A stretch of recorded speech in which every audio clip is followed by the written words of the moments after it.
में नई सरकार बनने के बाद सारे ही जो शिक्षक अभ्यर्थी हैं उनकी नज़र इसी बात पर टिकी है कि क्या जो शिक्षा मंत्री हैं वह फिर से विजय कुमार चौधरी बनेंगे या फिर कोई दूसरा नाम सामने आएगा, कोई दूसरा चेहरा सामने आएगा। और 1 महीने में बहाली करने का जो नई सरकार का वादा है उस पर बात करेंगे इस वीडियो में। और 24 घंटे की जो मोहलत दी गई है बिहार सरकार के शिक्षा विभाग द्वारा, उन सारी चीज़ों पर इस वीडियो में आपको हम अपडेट देने वाले हैं। तो सबसे पहले बात कर लेते हैं शिक्षा मंत्री जी के बारे में। फिर से शिक्षा मंत्री जी ही लौटेंगे, इस खबर को अखबारों ने भी प्रकाशित किया है। लिखा गया है कि फिर से चौधरी जी ही लौटेंगे ना, यानी कि शिक्षा विभाग में फिर से चौधरी जी यानी कि विजय चौधरी जी की एंट्री होगी या फिर नहीं। यह सवाल राज्य में नई सरकार के गठन के साथ ही प्राथमिक विद्यालयों से लेकर विश्वविद्यालय तक के शिक्षक कर्मियों की जुबान पर है। साथ ही जो शिक्षक अभ्यर्थी है, चाहे वह 6 फेज के अभी जो एंड रह गया है वह अभ्यर्थी हो या फिर जिनकी बहाली हो गई है विजय कुमार चौधरी के रेन में, उनकी बात करें या फिर जो 7वें चरण के आगामी अभ्यर्थी है उनसे अगर पूछे तो सबके मन में, सबके जहन में अभी यही सवाल है कि शिक्षा महकमे में जो उसको लीड करेंगे, जो शिक्षा मंत्री होंगे वह कौन होंगे। तो ऐसे ही कयास शिक्षा महकमे के अधिकारियों द्वारा भी लगाए जा रहे हैं।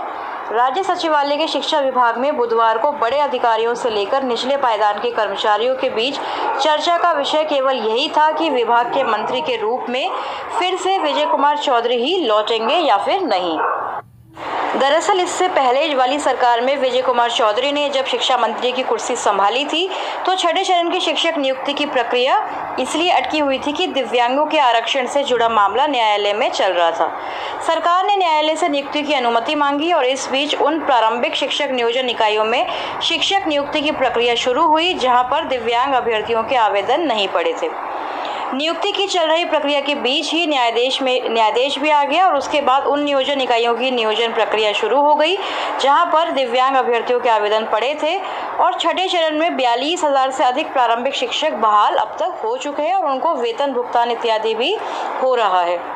प्रारंभिक से इतर 6ठे चरण के माध्यमिक एवं उच्च माध्यमिक शिक्षकों की नियुक्ति की अगर बात करें तो अधिकांश नियोजन इकाइयों के माध्यमिक एवं उच्च माध्यमिक शिक्षक पद के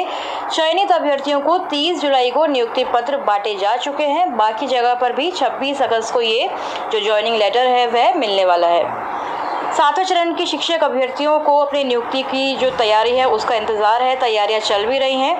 तय फॉर्मूले के तहत ही जिलों से रिक्तियां ली जा चुकी हैं और 7वें चरण की बहाली में सेंट्रलाइज आवेदन लिए जाएंगे और काफ़ी ज़्यादा बड़े बदलाव, जैसे कि हमने देखा था कि जो नियमावली है उसका भी ड्राफ्ट अभी तैयार है, बदलाव हो सकते हैं।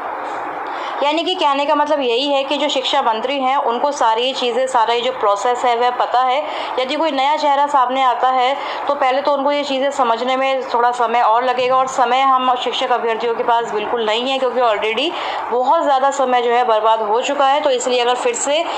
जो विजय कुमार चौधरी जी हैं वही शिक्षा मंत्री बनेंगे, शिक्षा विभाग संभालेंगे तो संभवतः बहाली प्रक्रिया जो है जल्दी ही पूरी हो जाएगी। अब बात कर लेते हैं 1 महीने में जो बहाली की बात तेजस्वी यादव यानी कि जो उप मुख्यमंत्री हैं उन्होंने ऐलान किया है। शपथ लेने के कुछ देर बाद ही जो है उन्होंने ये ऐलान कर दिया कि बिहार में 1 महीने में मिलेंगी बम्पर सरकारी नौकरियां और 10 लाख नौकरी देने की बात भी कल तेजस्वी यादव ने की है। उन्होंने कहा कि बिहार में होगी बम्पर बहाली, अगले महीने से ही दिखेगा काम और जो गरीब युवा हैं उनको नौकरी मिलेगी, इतने रोजगार देंगे, इतनी बहालियां होंगी जितनी पहले कभी भी नहीं हुई हैं। तो यही हमारी उम्मीद है तेजस्वी यादव से कि भाई उनके आने से सत्ता में हमें ये फ़ायदा होना चाहिए कि कम से कम जो शिक्षक अभ्यर्थी सालों से सड़कों की धूल फाक रहे हैं और पटना में आए दिन जो है आंदोलनरत हैं, कभी उनकी जो है लाठीचार्ज हो जाता है, कभी कोई और एक्शन सरकार लेती है, लेकिन बहाली के लिए कुछ भी जो है आगे अग्रसर नहीं है।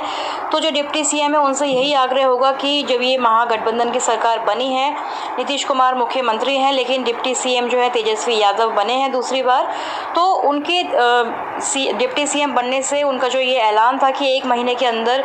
प्रदेश में युवाओं को सरकारी नौकरियां मिलेंगी, इसकी जो शपथ एक तरह से उन्होंने ली है, अपना जो पहले भी उनका एजेंडा रहा है उसमें ये सारी चीज़ें थी कि शिक्षकों को समान काम समान वेतन मिलेगा और काफ़ी सारी चीज़ें सुविधा भी मिलेंगी। लेकिन सबसे पहले हमारी दरख्वास्त अपने चैनल MIM न्यूज़ बुलेटिन के माध्यम से यही होगी कि वह पहले जो शिक्षक अभ्यर्थी 7वें चरण की बहाली का बड़ी बेसब्री से बड़े सालों से इंतज़ार कर रहे हैं उनकी बहाली प्रक्रिया को जल्द से जल्द स्टार्ट करवाएं, अगले महीने से ही करवाएं और सेंट्रलाइज बहाली हो, ऑनलाइन आवेदन हो ताकि ज़्यादा से ज़्यादा अभ्यर्थियों को रोज़गार मिल सके। बात कर लेते हैं जो 24 घंटे के अंदर रिपोर्ट मांगी गई है, मोहलत दी गई है, उसके बारे में। देखिए, जिलों से मांगा गया प्रारंभिक शिक्षकों का ब्यौरा, यानी कि कल हमने आपको जो एक लेटर दिखाया था उसमें प्राथमिक शिक्षा निदेशालय ने जिलों से जो ये शिक्षकों का ब्यौरा मांगा है, इसके लिए जिलों को 24 घंटे की मोहलत दी गई है। इस बाबत प्राथमिक शिक्षा निदेशक रवि प्रकाश द्वारा सभी जिलों के जिला शिक्षा पदाधिकारियों एवं जिला कार्यक्रम पदाधिकारियों स्थापना को निर्देश भी दिए गए हैं। जिलावार ब्यौरा फॉर्मेट में मांगा गया है। इसके तहत प्रारंभिक विद्यालयों में शिक्षकों के कुल स्वीकृत पद, कुल नियुक्ति कितनी हुई हैं, अल्पसंख्यक कितने हैं और कुल कार्यरत एवं कुल खाली सीटें जो हैं, खाली रिक्तियां जो है, उनका ब्यौरा मांगा गया है। यह जानकारी भी मांगी गई है कि उर्दू एवं बांग्ला शिक्षकों के कुल कितने पद स्वीकृत हैं और कितने पद पर शिक्षक कार्यरत हैं और बाकी अभी कितने पद खाली हैं। तो इस सारी जानकारी, ये सारा फॉर्मेट उपलब्ध कराने के लिए डीईओ डीपीओ स्थापना को केवल 24 घंटे की मोहलत दी गई है। तो आज देखते हैं कि कितने रिक्तियां जो है सामने आती हैं, कितने जो सीट्स खाली हैं अल्पसंख्यकों की, उर्दू बांग्ला की, और जो बाकी सामान्य विषय हैं उनमें कितनी सीटें खाली हैं, ताकि ये जो एक आइडिया लगेगा कि आगे भी ये सीटें जो है 7th फेज में ही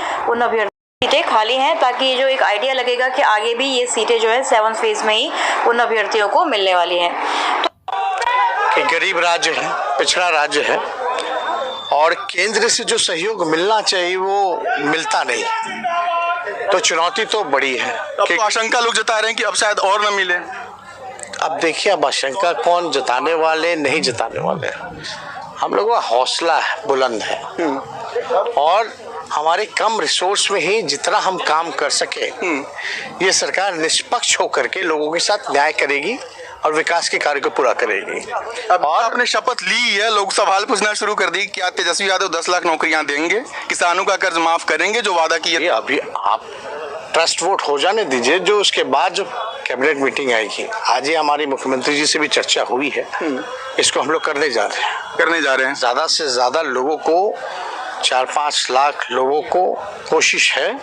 कि हम लोग जो है नौकरियां निकालें। तो संविदा वाला सिस्टम नहीं रहेगा और जो रोजगार जो है,